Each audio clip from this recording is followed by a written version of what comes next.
دعا کی کیا حقیقت ہے, کیا دعا نصیب بدل سکتی ہے؟ مجھے ایسا لگتا ہے جب اللہ کو جب ہمیں خوش کرنا ہوتا ہے تو ہمارے دل میں اس چیز کی خواہش ڈال دیتا ہے جو پہلے سے ہمارے نصیب میں لکھی ہوئی تھی, اور جب اسے ہمیں سزا دینی ہوتی ہے, آزمائش سے گزارنا, تو اس چیز کی خواہش دل میں ڈالتا ہے جو نصیب میں نہیں ہوتی. اگر ایسا ہے تو اللہ اس سے اپنی پسند کی چیزیں مانگنے کے بجائے یہ مانگا جائے کہ جو چیز میرے نصیب میں ہے میرا اس کی طرف سے دل موڑ دے, میرا اس کی طرف دل موڑ دے اور مجھے اپنی رضا میں راضی رکھ. بڑا خاندانی سوال ہے.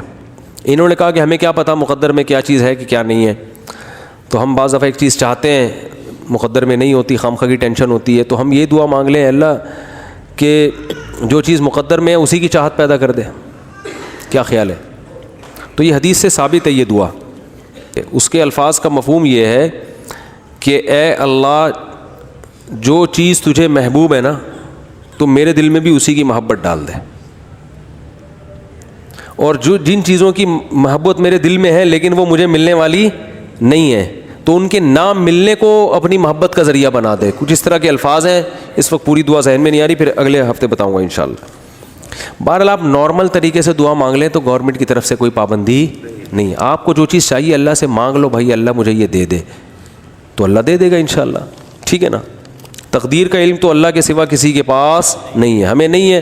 تقدیر میں یہ لکھا ہوتا ہے کہ یہ آدمی کو یہ چیز ملنی نہیں تھی لیکن یہ اتنی دعائیں مانگے گا کہ اس دعاؤں کی وجہ سے مل جائے گی یہ. تو تقدیر, دعا جو تقدیر کو بدلتی ہے نا, اس کا یہ مطلب ہے کہ دو قسمیں ہیں تقدیر کی, ایک معلق اور ایک مبرم.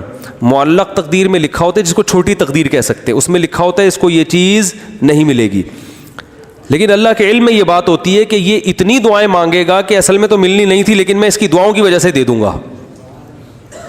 تو وہ بھی اللہ کے علم میں ہوتا ہے کہ یہ مانگے گا, تو وہ مانگنا بھی تقدیر میں اللہ کے علم کی وجہ سے شامل ہوتا ہے. تو اس بحث میں پڑے بغیر ہمارا کام ہے جو چیز سمجھ میں آ رہی ہے مانگ لو اللہ سے, کیونکہ اللہ نے عام طور پر یہی ہے کہ جو اسباب اختیار کرے گا اس کی مدد ہوگی. عام قانون یہی ہے. تو اسباب میں دعا مانگنا بھی ہے, تو دعا جو مانگے گا اللہ سے امید ہے کہ وہ اس کی دعا قبول ہوگی.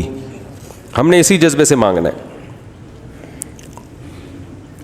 بھائی جو غیر ضروری بال ہیں ہمیشہ کے لیے صاف کروائے جا سکتے ہیں. میرے ذمے کئی نمازیں قضا ہیں کرنے کی, لیکن میں چاہتا ہوں کہ مزید قضا جمع نہ ہو. کیا میں ایسا کر سکتا ہوں کہ جن دن نماز قضا ہو جائے وہ اسی دن ادا کر لوں اور پرانی نمازیں بعد میں 100% اسی طرح ہی کرنا پڑے گا آپ کو؟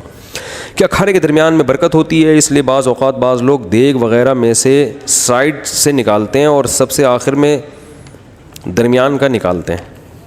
بھائی حدیث میں آتا ہے کہ برتن کو مکمل صاف کرو کیونکہ تمہیں پتہ نہیں ہے کس لقمے میں اللہ نے برکت رکھی ہے. جیسے حدیث میں آتا ہے کہ انار میں, ہر انار میں ایک دانہ ایسا ہے جو جنت کا ہے, تو اس لیے پورا انار کھانا چاہیے. ٹھیک ہے نا. انار ایسی چیز ہے کہ پورا کھاؤ آپ.